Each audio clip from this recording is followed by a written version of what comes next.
Welcome back to Ketchup with Domtomato. This season, we've got episodes focusing on long-term injury, coming back from it, and the mental and emotional changes you deal with from going through it.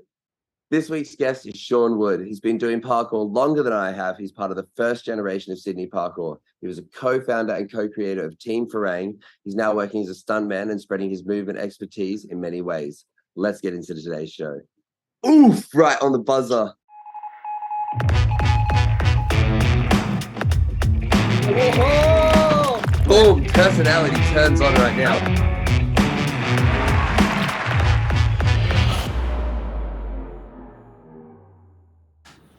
Cool. There we go. We're on. We are live. Live on the casting couch with Shaun Wood. Are you ready? Hey. So let's start with what was your long-term injury, the catalyst that kind of moved you around in the sport, that changed your perspective? Okay, so it's a good question. I definitely feel like there's like two parts of like my parkour career. Yep. And that would be like before my accident and after my accident. So sorry, I just got piping going off of mine. That's just the plumbing. I don't know what's happening. Classic. Buildings Start falling podcast. So that was my accident happened when I was 27. So when I look or review like my parkour history, it's like sort of before the accident, after the accident. And in my accident, I sort of head injuries. I broke my left arm, did nerve damage to my right arm, and falling off a scooter or a motorbike. Yeah, in Thailand, and went through the allopathic system. So I went to my doctor, my physio, and was told a bunch of things. Especially my physio, said to me with my right arm. Well, let's take it back a notch. Let's go into if you're cool with it, into the detail of each injury. What was like? So you had a head injury. What happened there? You like cracked your skull? Yeah. So I had a subdural hematoma. So I had bleeding in my brain. Jeez. Okay. Yeah. I did my brachial plexus nerve in my right shoulder, which affected my arm. I had feeling loss in my fingers. Yeah, I remember the bicep when we met up in Thailand, like a couple months after I had a you minus, recovered, and it wouldn't go up, it wouldn't flex, and it was like one of the craziest things I've ever seen. I had a minus bicep, so I had an innie. An innie instead of an outie. Yeah, and for a few months I couldn't even do that. I had to like catch it. So that's a nerve up in your shoulder. Yeah. Okay. It runs down the front end of your shoulder, all the way through the forearm, and then I broke my left elbow, which you can probably still see the scar. It's quite horrific, but that was actually the least of the injuries. So it's like the most catastrophic, but the least long term. Yeah, least long term. That 6 to 8 weeks, I was good. Which is still plenty of time. Yeah. But then 3 months to 6 months of actually getting my arm moving again with bending the right properly. Yeah, exactly. And told by my physio that when I asked like how long before I do parkour again, he sort of said, I don't think you'll be doing that again. Yeah. So I kind of had the traditional allopathic medicine sort of diagnosis. Yeah. And I went into full overdrive like, well, I'm going to prove you wrong. Yeah. I think that's a very like key characteristic of a lot of athletes total, is that defiance of the norm. And like, one, doctors are told to give you the base level of diagnosis. They have to do it for what they would give to every person, as much as they can specify things to the individual patient as much as they can. Yeah, they give you an average, right? They have to say 6 to 8 weeks for a bone to heal, because that is as long as it takes for bones to heal. On scientific average. If your bones heal in 5 weeks, you're a magician, but they can't diagnose that because that's not allowed as well. Well, they also give you the expect the worst, hope for the best diagnosis, right? Like, I will give you, so you can't come back and be upset at me. I'll tell you what's probably going to happen, and then if you do better than that, then it's a win. Yeah. Yeah. And that means that they're one in a safe space, but also it gives you a lot of realistic expectation, which I think when you're doing any injury, not being told where it's going to, when you're going to heal, or how long it's going to take, can be really scary or hard. Like when I did my ankle, I just didn't seek therapy for so long that I just kept thinking it was going to be next week, and then it was 6 months later and it wasn't working. I think with these types of injuries, if you don't do anything, you are going to end up on the back end of the worst expectation. something, what we would talk about a lot today is the types of processes and the things you can do. And ironically, a lot of it is movement-based recovery, but it's just about setting your expectations of what you're actually able to do compared, especially as a high-level athlete. You know, there has to be a period where you drop off and change the style of your movement again. Yeah, I mean, I think it's a recovery. constant evolution, and it's going to be transformative whether you're going through a specific injury or you are just practicing in the sport. I think to remain fond and have a love for it, you're going to have these style changes. Like, now you say that, I remember in 2020, or it started 2021, end of 2020, I've been doing like very big impactful stuff and really pushing that spectrum of stuff. And I come out of a relationship and I had Kidori as my training partner. We were doing like the same stuff, and I was like craving individuality. Yeah. And I remember like making a conscious shift in my training of like style and choice of like what movements I was practicing and doing myself. Yeah. And I think, injury is a almost a forced version of that, where you are stuck with something you can't do. Like, what, other than your like upper body, was there anything with your legs in the crash that was affected? No, so it's interesting. It kind of progresses from there. So it's really interesting that you mentioned the relationship as well, because it's something I'd like to talk about later as well. But so what happened then is I had about 6 to 8 months where, you know, first 3 months I was really just in bed. I was on heavy medications, Lyrica, which is a long time to be out, I was out like of commission. I was Netflixing for like 3 months. Just straight. And then I just pulled myself off the medication overnight, which you're not meant to do. You're meant to wean yourself off. Okay. But I was waking up every day. I was on codeine and Lyrica, and I felt like shit. And I was like, this can't be right. Something's affecting the system wrong. Yeah. Yeah. And then I went from that, and my bicep wasn't working, and I got this really awesome message on Instagram from a parkour practitioner. I wouldn't be able to tell you who it is, but he sent me some YouTube videos about visualization exercises. And so I started doing what kind of may sound a bit esoteric, but a few exercises in bed, took myself off the meds. I mean, that sounds less esoteric and more well, exotic. it was with my right arm as well.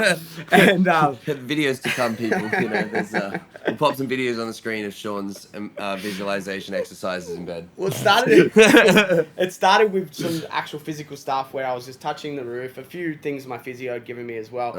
But then I started doing some weird stuff, like doing workouts in my head.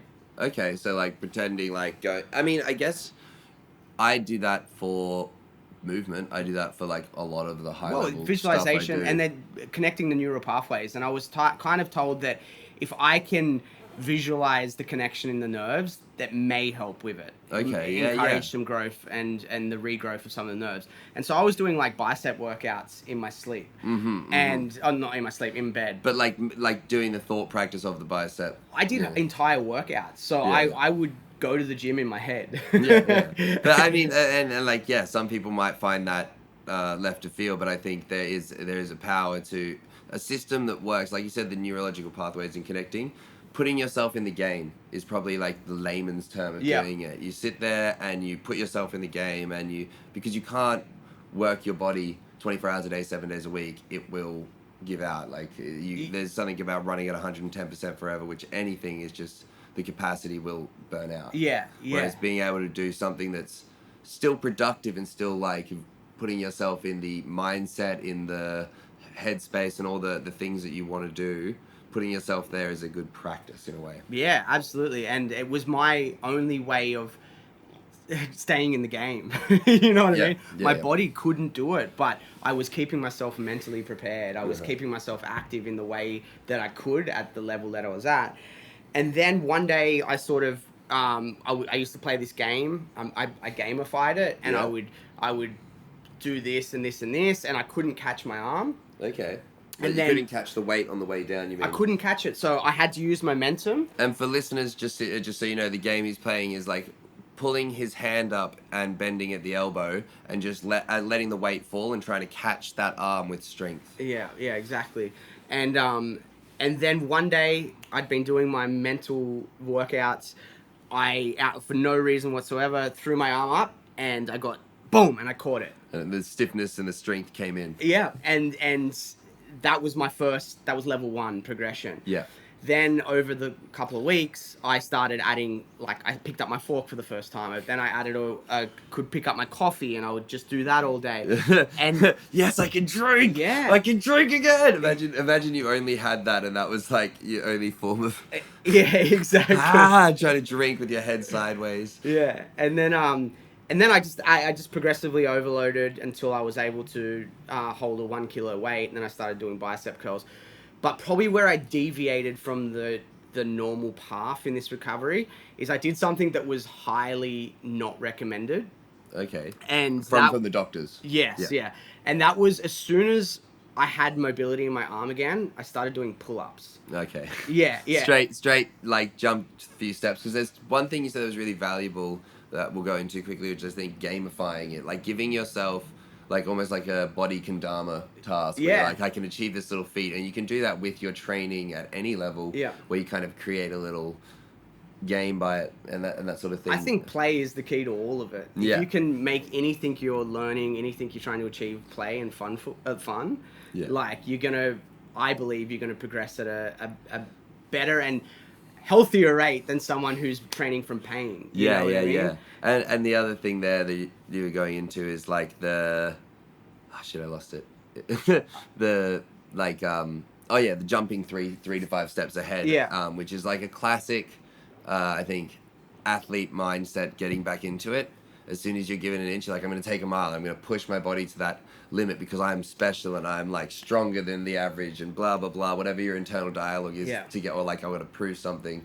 It's very easy to just flip forwards and flip those steps. I think that's like been an overarching piece of my training, is like not knowing when to reel it back in and like really take those steps. Yeah. And that's it's interesting to hear that even in that state where you're like, oh, I've just got range back, you went, boop, I'm still gonna go that far. And the most bizarre and extravagant and crazy thing happened with my body in that moment, though.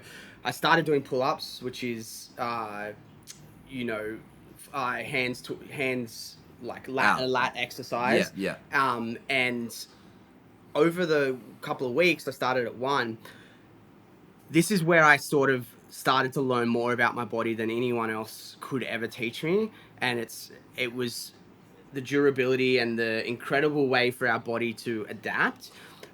Yeah. I started pulling up, and my forearm, because my bicep wasn't working, over a course of about 2 to 3 weeks, my forearm just grew. It's expanded. I got like Popeye biceps on my forearm, and it was only on my right arm. Because you were overcompensating with that muscle to get the range and to get the pull-up. And so it's just buffed out. It's just overloaded because it has the capacity. It was taking all the load. Mm-hmm. And I was starting to get full range of motion. I got up to like 10 pull-ups with like 4... I can still do like 10 max. Yeah. And it was like forearm dominance on it. And then in a proportional rate to the healing of my bicep, as my bicep started to activate through the range of motion, I started doing chin-ups as well.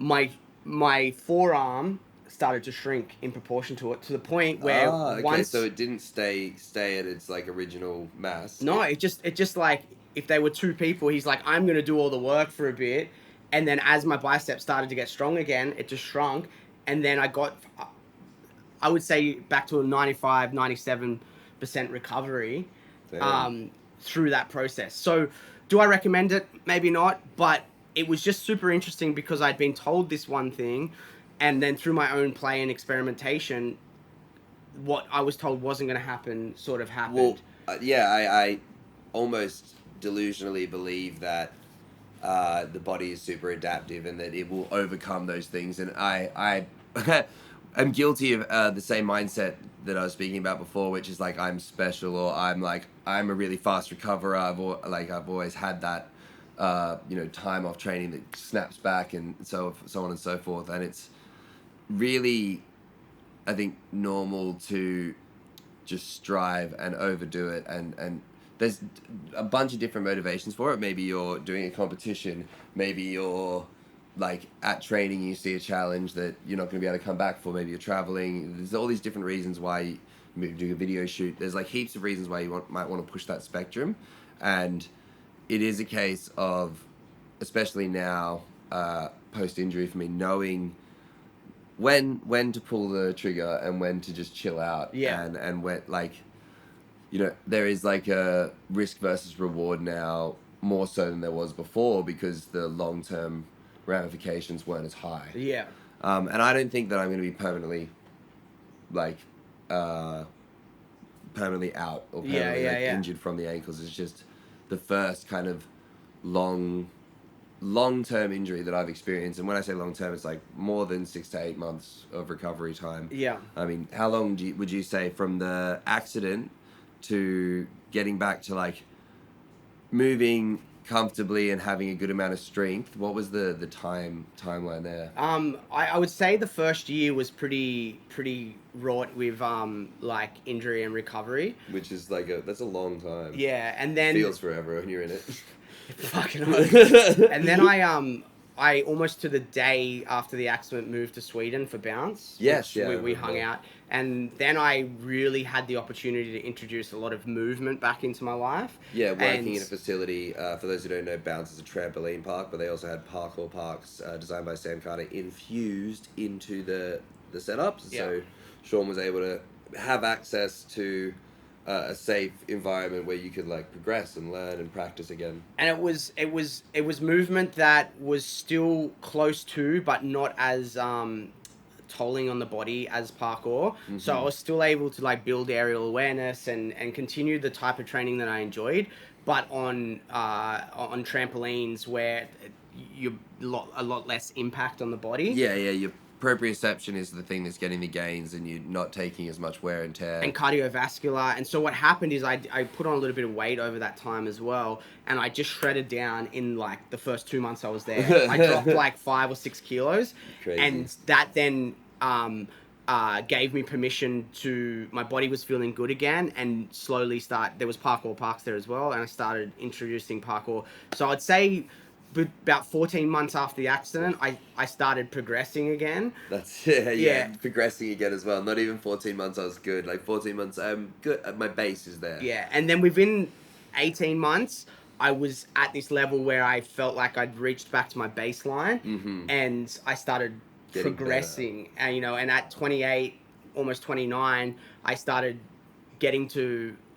learning new things again. And, well, I remember thinking like when I watched the journey from afar between like end of 2015 I think it was to like start of 2017. Yeah, I was like, Shaun's just like back now. Like I remember seeing you after in Bangkok with the like inactive bicep and being worried, being like, will Shaun's arm ever work again? Wow, this is it's something crazy I'd never really experienced with a friend before, where they had such a impactful physical thing happen to him.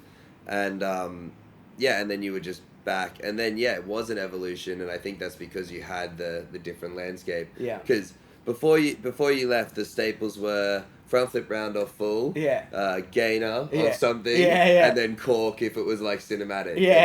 Maybe double cork if you had a soft landing. There was like a skill set that I remember you definitely ironed out and had almost like ready for show, ready for performance. And then you'd stave away from the other stuff sometimes. Well, I think through that journey as well, I introduced a lot of I started building the mindset, and this is why I sort of said before the accident, after the accident, I sort of opened up my range of movement and references, and the things that I enjoyed doing was much more than just parkour itself. I started looking into the movement community and trampolining and dancing and all these things, and I think my movement became a lot more broad because I was quite rigid. I was good at what I did, like you said, before the accident, but I kind of had this new leaf of life and had this like more open-mindedness approach to my whole life in general. Well, that's something I wanted to go back into is when you were coming up, so you had like what I would say quite a successful freerunning career for your first 8 to 10 years, like that it was just Yeah, all yeah, up. yeah. You know, it started with like success in Sydney. You're one of the biggest names when I came into the sport, and I was like, oh, Shaun Wood. And then you traveled, got your name out there, and then you like started Team Farang and built that, and then Team Farang was really successful. You guys were getting lots of work. You were living overseas. You were really like making a name for yourself within the sport. And I think one of the things that happens there is that, like, with your ironed out skill set and that sort of thing, you build this self expectation of where you want to be or what you need to do, and how like, you know, like, I think something that's common is people don't want to be seen failing. Like Travis did the front flip wall run at Suicide Wall the other day. And like the best clip is the one where he eats shit, but he posted the one where he did it cleanly and didn't post the one where he ate shit. I mean, it's in the video, but like, it's that sort of, like, to me, leniency or like choice of like, I want to show like that I'm good. I don't want to show that I'm sketchy, and that's like fine. There's no, I'm not saying that's lesser than, but it is a common thing where you build a safety net of movement. And like I'm even guilty when I was coming up of like having my to-do list of like, these are the moves I can do and that I'm good at, and I like wouldn't branch out in like a jam setting or like a public setting as much, because I didn't, even though I always didn't want to be seen falling on my ass. And I think before, how is that experience coming up and getting accolades and getting, you know, notoriety, and how did that all affect you? That's an awesome question. Like, I'm very aware, like, I got in one stance, like, I got very lucky to ride the wave of parkour becoming really popular, and I don't think it was an accident that I was able to have the opportunities that I had. No. But it definitely wasn't because I was winning Art of Motions. You know, but it was also never my goal. I got the opportunity to do that, but well, where do you think I got falling over in competition from? First Barkley card, and you step back off the stage, and I was like, that's my guy. But I feel very fortunate to have had the opportunity that I had, and I'm grateful for that every day. I think that I definitely had some insecurities that affected my openness to learn new things, because I was so fortunate to have some of the best athletes in the world around me. Yeah, and traveling to them as well, and all these events. Like, and I was hanging out with like Jason and Anna, Jason and Pasha in their prime, you know, and like they're still in their prime, but like they were like really on top at that moment. I mean, if they're still world class today and they've been hitting this that good for over a decade, that's why they are who they are. But they were at the peak of their like creative and physical like prowess and growth. I think the growth is probably the key word there, is they were going every day, and being around that is... And I think that at the time, and this is the interesting and awesome thing, is that I don't think I managed to take the full advantage of being around them when I was, but one of my superpowers is my skill of observation, and really like probably remembering things and moments and details about moments that people that were in the moment wouldn't remember. And so once I did the emotional work of overcoming some of my insecurities and stuff, I've now been able to take some of those lessons later on. And it's like, once again, after the accident, the character that I've built and worked very hard to build since the accident I'm drawing from observational lessons that I had from them. Like, one of the easy ones that I tell people about Pasha all the time is, like, I've never been to a session with Pasha, and it might sound silly, but I think it's everything. I've never been to a session with Pasha where he didn't leave and he wasn't the wettest person in the session. Even you around, he is dripping wet. And what does that mean? It means he's the hardest working person. He's probably the most skilled person, but he's the first to be moving and he's the last to be moving. And he's wet because he trains so hard. That has become a part of me. And when I train now, I'm like, if I'm not dripping wet, I'm not working hard enough. You know, and so it's like that's one example of like these lessons that I learned from being around these guys, and Anand as well. Like, the way that he looks at the world, the way that he looks at the environment. Like, once again, there's so many like I rock up the spots these days. So I'm like, oh, you know, the joke banana run up. It's like, how would Anand look at this? You know, so once again, I think I've implemented a lot of those lessons later on when I was able to overcome some of my own insecurities, and then just approach the world with my full openness. Yeah. And that's allowed me to progress. If that makes any sense. If you could put like you know, and I obviously you don't have to, but if there was like a standout kind of insecurity that the audience could relate to, or something that you had with, like, you know, I spoke to Nate earlier today, and I touched on like a comparative complex that we get where, you know, you're stacking up your rate of injury and growth against other people, or that sort of thing. What were maybe some of that you're like mine? I've got the answer already. Mine has been an ongoing. Like I would say it was. I know this might sound a bit like lame, but man. This is like let's be vulnerable and honest about it. Like I just didn't love myself, bro. Yeah. Fair. You weren't happy with who you were, or like your own skin. I did a lot of comparing myself, but deep down to my core, I didn't have love for myself, and I was never like, I have always been a perfectionist in the things that I do. Yeah. And I have always been my biggest self-critic. Yeah. And I know that about you. Like from years of being your friend, the self-critic has been a journey that you've gone through from early on, where you were really like hesitant to put things out, or hesitant to show, and actively chose to make sure that you were more comfortable with that, like proud of what you've done. I've had ready things for years that would have been good enough, but they were never good enough for me. And it was so manipulative to myself, because I wouldn't even listen to the things that the people around me were saying. You know, I could. And the big lesson was when I started teaching parkour back here in Australia. And post-accident, I was recovered. I was in the best shape I've been in. And I went into this movement gym, and I walked in that day, and I said to the guy that ran the gym, Rod Cooper, he's like, I want you to teach here. I was like, who wants to learn from me? I've got nothing to teach anybody. I was like, what's anyone going to have to learn from me? And he's like, are you insane? Yeah. He's like, you're a high-level parkour athlete who's competed in competitions. He's like, everyone's asking to learn from you. And I was like, something doesn't line up here. Like, my narrative doesn't match. That's really interesting. Yeah. So it was that external, like just like, it's like soundboarding and hearing. Like, it's not egotistical if you have such self-loathing. It's not egotistical or helping you like inflate that, to hear you're actually good at what you do.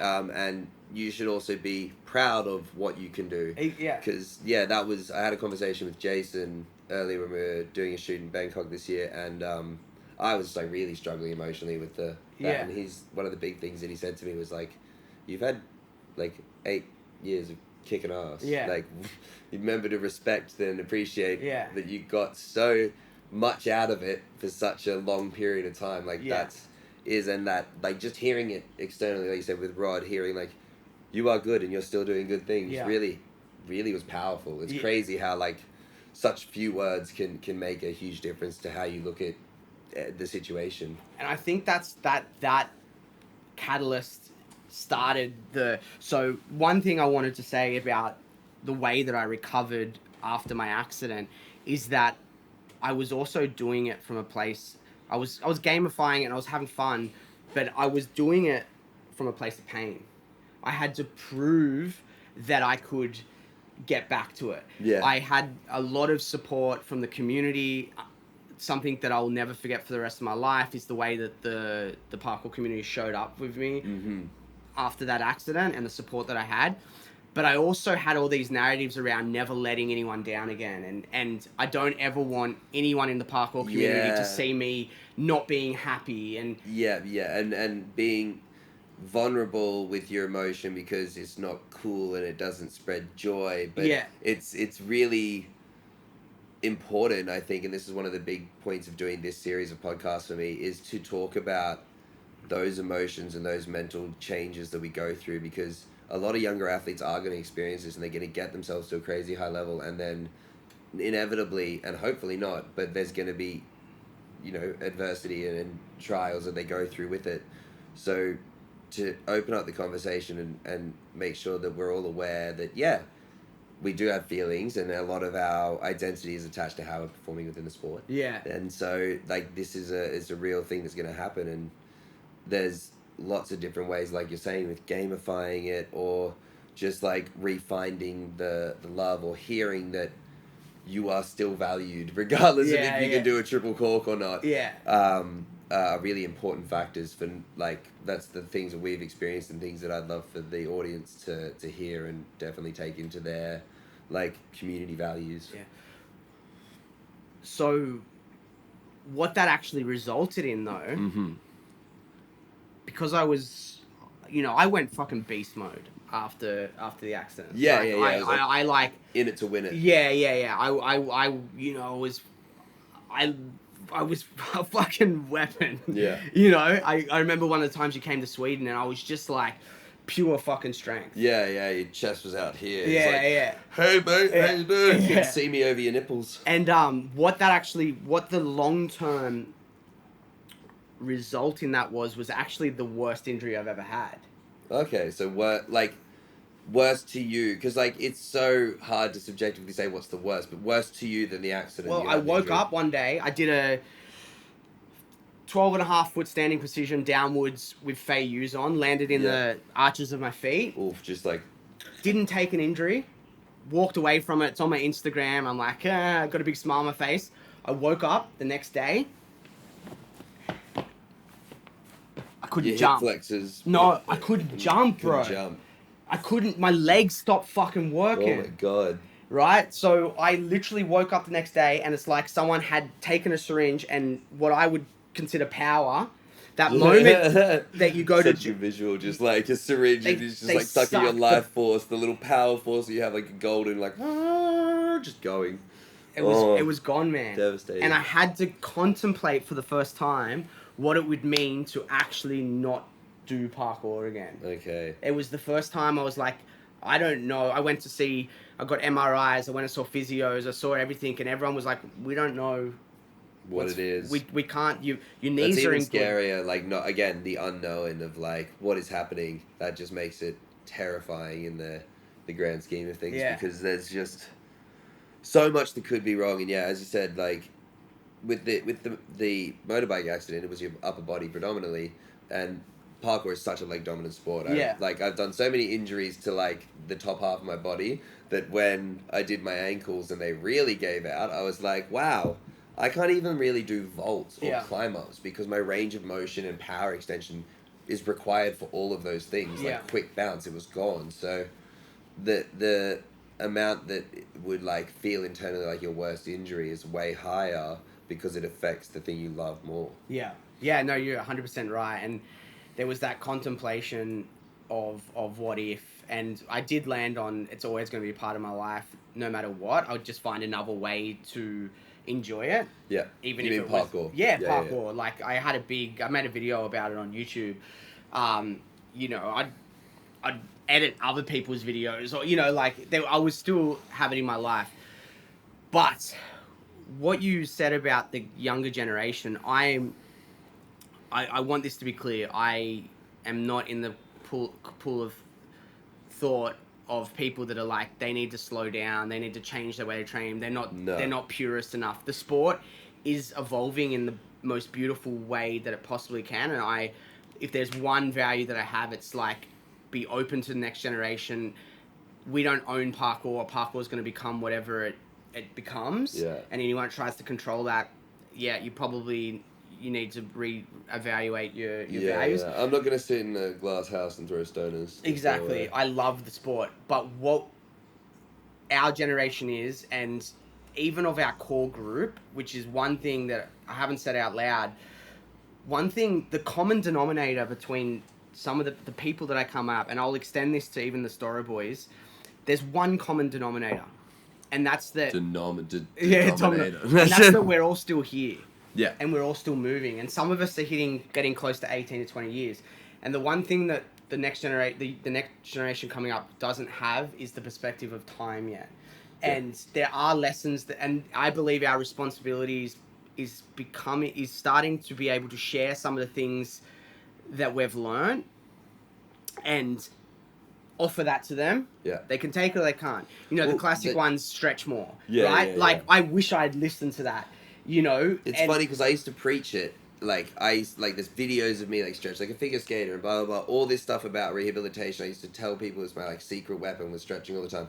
And then I just stopped. Yeah. I stopped listening to my own advice and I stopped, participating in the practice that I was, like, so about. So it is just, like, key things that, like, and with any of this podcast stuff, like, I don't want anyone to feel like we're ever telling them what to do. It was just sharing stories and experiences, and if you relate, you relate, and if you can take something from it, you can, and if not, I hope you're enjoying the listen, because that's like really, it's just the parkour mindset in my head is about shared experiences and shared knowledge. So regardless of if that's practical techniques and like, hey, swing your arms more, bring your chest up, blah blah blah, or if it's talking about the behind the scenes, like, revelations or feelings or aspects of training that are, you know, so fundamental to all of us and so crucial, but maybe less spoken about, like sitting down with your friends and talking about the complexities. I don't know if, like, seeing you do this format, what your intention of this is, like, this makes me so happy, because it's like, it's people like yourself, Jason doing his class. Who will be a guest on this one as well, guys. Yeah. Doing his online course. Like, I've been, like, rallying for people of this caliber for so long to be doing this stuff, and it's like, this is stuff, and it, you know, like, as a fan of the sport, one of the hardest things going through the journey that I've ever had was that the content that I wanted was never there. The more expression, the long format personality. If I'm watching the UFC, if I'm in my esoteric world, if I'm in the holistic space, like, I can just type something and it's there. Even with my recreational watching of skateboarding and all these things, all the interests that I have, I can go on deep fucking rabbit holes. Yeah. Can't do that with parkour. You know what I mean? Not in the same way. I can watch Stora and I can watch Verky and I can watch the cool videos, but there's this guy, Rafe Kelly, he was just on Jordan B. Peterson's podcast. Yep. Pretty cool thing. I know some people get triggered by Jordan, but whatever, he's helped a lot of people. But, like, that crossover, like, seeing that on my feed, I'm like, oh, I can rabbit hole in that now. I can watch it too. You know, so anyway, that's a bit of a sub, but I just love that you're doing this, which is super cool. Appreciate it, man.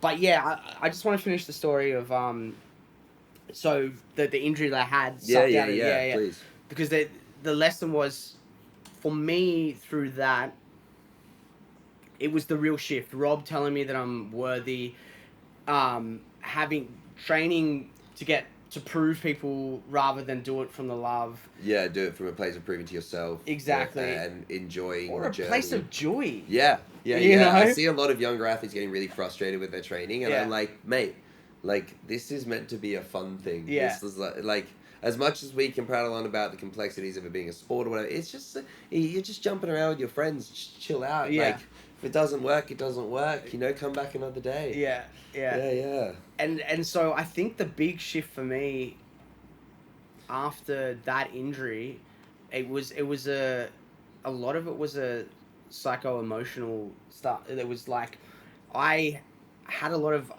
stuff I hadn't dealt with. Mm-hmm. And there was, I'll loop it back, there was like a significant breakup at the time. And there was like direct correlation with that injury and the worst breakup I've ever had. Yeah. And my body, my nervous system just said, you need to stop. There's a lot of research coming out these days that pain, I went to this great workshop, Pain and Performance. Pain isn't, a lot of the time, unless it's an acute injury, pain isn't caused by injury. Pain is an indicator that you're going to get injured. Yeah. And so my knees, and there's a lot of research to back that these days, I had this knee injury in my vastus medialis prime, it's teardrop muscle here, and it just turned off. I just couldn't, it just didn't work, right? And once again, I went and saw people, they said, there's no problem. I went and dealt with some emotional shit. Yeah. And my legs started fucking working again. Well, that's that's something that when you were speaking about that, was just contemplating, is I feel like also pain can be very much attached to your emotional state. It's very much how you're feeling about situations, or like, how you are, like, internally processing things can affect how your output is. I mean, I definitely know I train best when I am like stress-free and happy. Yeah. It's not a good place to be coming from a place of like pain or rage, going into those high level intense situations, because you're distracted in some way. You're not fully there, and like I think we all know, to try and get into flow state, or that state of mind that we all crave, is difficult if you can't be 100% focused. If there's like 2% missing, that's always going to affect your... Especially someone like you who's performed at such a high level, like, you have to have that clarity of mind. You have to have that flow state. If you're worried about the breakup, or, imagine if you did IMAX and you weren't in a clear head. Like, the consequence of that... like, that was potentially life and death. And so, the emotional... it isn't talked about enough at the moment, and I do believe it's going to be a conversation that increases, and people like Callum are talking about this sort of stuff more and more, and I love seeing, like, this book that he's writing, like, I hope he dives into some of that stuff as well. And I think that's what excites me about the sport these days is, sports science and psychological science and all of these things are like progressing, and there's so much crossover. And so much to be learned. There is, and this is the point for me, is that parkour has remained interesting because of all of these things. The evolution side of things, and all the facets that have joined or become part of the organism that is the community. There's a bunch of things. One, everyone around me was wrong. My body didn't stop working at 25 or 30. Movement is life. Motion is lotion. Yeah, exactly. One thing to keep in mind through all of these injuries is I never stopped moving. Movement was my medicine. I mean, it helps, I think, like, we can go down to, like, chemicals. It releases endorphins and something, but it just, like, helps your mental state. If you're someone who enjoys movement and practicing in whatever art form it is, that is going to help with your recovery and mental state, because it makes you feel better. Simply on that state, doing stuff that makes you feel good will make you feel good. It's an easy premise. So how are you feeling where you're at right now? Because... like you're going through these injuries. I mean, I would almost competently say I'm back, but I'm not back to old Dom. I am new Dom. You're Tank Tomato. Different. Got like 10 extra kilos on me now. I don't know when that really happened. I think it was like a slow process of putting on like a couple of kilos every year. But I just look back at a clip of 2019 and I was like, wow, I'm shaped differently. Like, I feel more athletic and more strong now. And I spoke to Aaron Boom ages ago about, like, he had 10 kilos more on him, and I was like, I'm in the 80s for the first time in my life, and I feel great. I used to walk around at 72, and I'm 82 as of today. Nice. And my body composition has just gotten a bit thicker, but I'm not fat, or like I'm not holding any more weight than I usually do, but I've just put on density. Well, okay, interesting fact though. The other week I did a very low gate flip, and like my twinged something in my left shoulder, the one I was powering off, and I didn't know that was possible. And so I came to the conclusion that I can only pull muscles if I have them. Because if I did many years, I could just send that and it was fine. And I never hurt a muscle because it didn't exist. It was just like, just connective tissue, really. I was prattling this to Callan the other day. I think it's a scientific fact. Is that how you didn't get injured all those years? You just didn't have muscles. You just had tendons. You can't pull muscle if you don't have it. Really, it's like but the ankles are like, so I think they can take quite the amount of force and impact for short bursts. So my capacity is back, but my intensity and my stamina is not there. So I can't train every single day. I can probably train at a high level 2 days a week and then play for like 3 days a week max. I can't do 7 days a week anymore. And I don't know if there's two reasons for that. I'm like, recovering from the injury and there's strength behind it, but there's also, for the first time in ever with my training, like a lapse in everyday motivation. I'm not hungry to get out there every single day. And at first I was kind of upset about that. I'm like, am I losing my love? But then I realized that the days I go out, I'm having more love and enjoyment and like more memorable experiences with training again. So it's like a double-edged sword where less is more and it creates a bit more affection for it. But then I had to rediscover, like, what do I do with my spare time? What do I enjoy doing that's not parkour? And the answer ended up being just a lot more back end work for parkour stuff. Like I would let, emails I would let emails slip. I would let jobs fall through, or just different opportunities that I wasn't taking on. I wouldn't have as much time to approach the podcast seasons with like an idea and a progression from the last ones. I wouldn't have time to invest into the merchandise.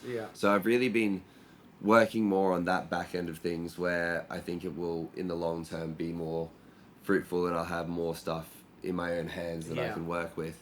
But yeah, it's weird to not feel I've gotten to the place now I don't need to train every day. It's not like like an addiction to parkour where I also used to think, though, prior to injury, that if every day I wasn't training, and this is where you get your comparative complex, insecurity, stuff like that, and it wasn't directly to someone, it was just like internal rules, like from the Russian ice skating coaches and that sort of thing.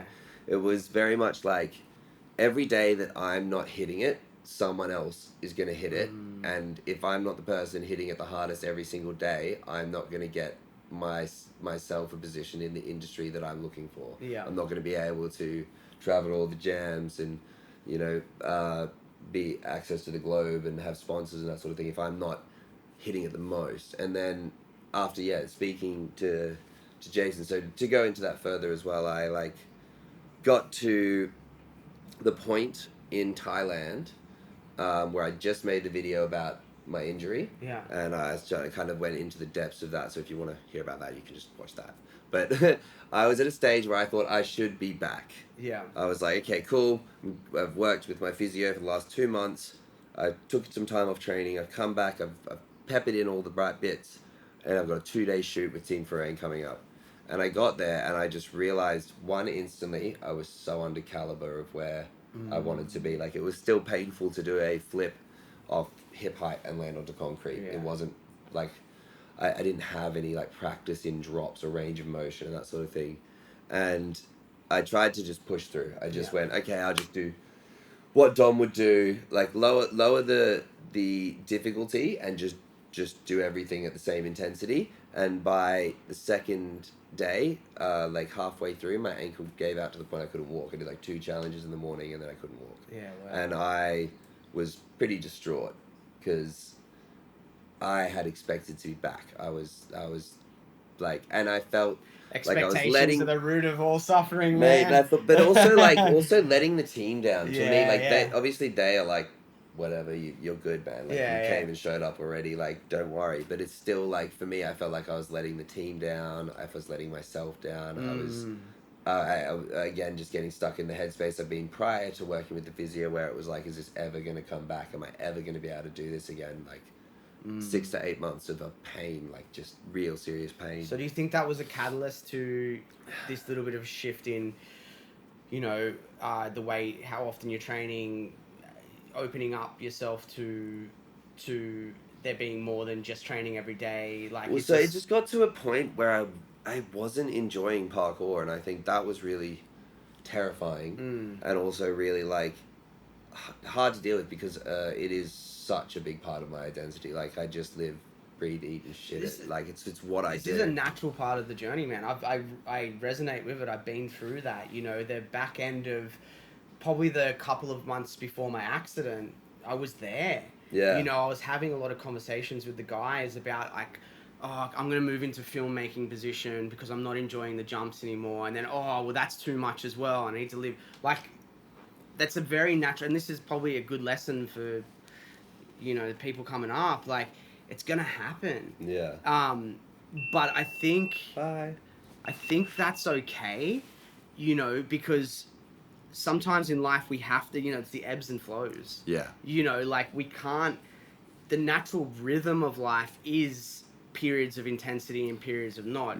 But I just want it to be like one period of continuous intensity growing. But I just know that that's like now, years later, I know that that's not the case. The subtlety is, and this now represents more where I think my life is now, is the gift the parkour was given me has been the journey I've had and the knowledge of my body and the good and the bad and many of the lessons learned and the journey that you've had with it. Now my outlook on life is like my sort of purpose is to orient myself with joy and, you know, develop myself physically, emotionally, spiritually, you know. And parkour, that's sort of come from parkour. And now the world for me is like parkour still the core, but like I surf and I'm a stuntman now. And I do none of it. I am just a parkour athlete. If you do anything else, you're doing it wrong. But for me, and this is my own journey, I'm more in love with parkour than I've ever been. Yeah. But I've had to go off and just borrow, you know, or spend some time elsewhere.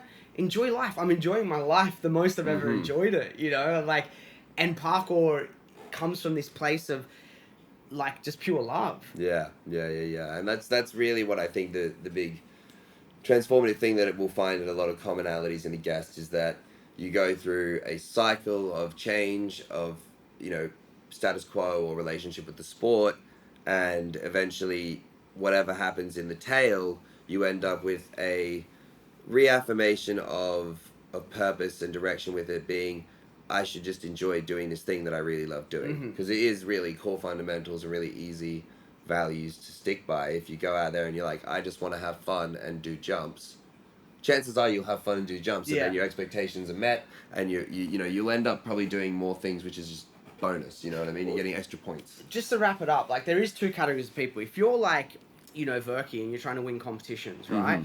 A lot of what we're saying is probably not going to be Ellis relevant. More than Verky, yeah, or like Ellis. Ellis. Like a lot of this you can just throw out and not, you know, it's like it's not relevant. It will become relevant for him one day because he's going to go through all these same things. But there is a category, if it's not like winning competitions, I think a lot of this is kind of relevant, and it's relevant because we, you know, we have real life that we have to deal with.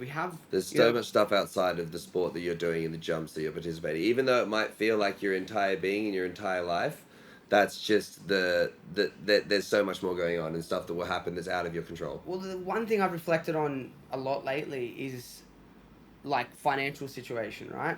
Like if I could change one thing about my journey, it would have been have my financial situation sorted first and then build parkour around that. Yeah. And that is because without the freedom of knowing where you're going to eat how you're going to eat, you can't actually show up and enjoy parkour in the way you want. And what happens... I mean, I would attest that for years and years, I just did it the other way, where I went, you just full in on parkour and don't worry about all the other shit, and it's really enjoyable. But, you know, you'll get to 28 and be like, why do I have no savings? Why am I in debt?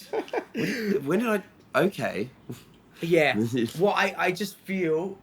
And I agree, I did the same thing. Yeah. It's like, I think a lot of us are guilty of that. But if you have that freedom, because you can build parkour into it, or you cannot. The reason I mention it is because the reason I've seen so many people drop off is because they had to one day give parkour up. Maybe they have a kid, or they get into a situation where it's been, okay, I'm going to stop parkour now. Yeah. And that's what I want to avoid, people. The reason I'm mentioning it is like, we're in a small category of people that have put parkour first. And like most people, there's a small amount of people that can do that and don't have kids and don't. But if more people maybe just built that into it earlier on, maybe they would still be around. How many thousands of people have come and gone? The turnover's crazy. It's crazy, man. Well, I hear our significant others arriving back home, and I think that's enough information for all of you to go on. So you can find Shaun Wood at Shaun Wood on Instagram, on YouTube. Make sure you check out domtomato.com if you want to get these mugs and this merch. We got 12 episodes this season. We're focusing on long-term injury, coming back from it. So I hope you can share this with your friends and hit that subscribe button. Thanks for listening. Peace. Bo. Done. Easy. Yeah,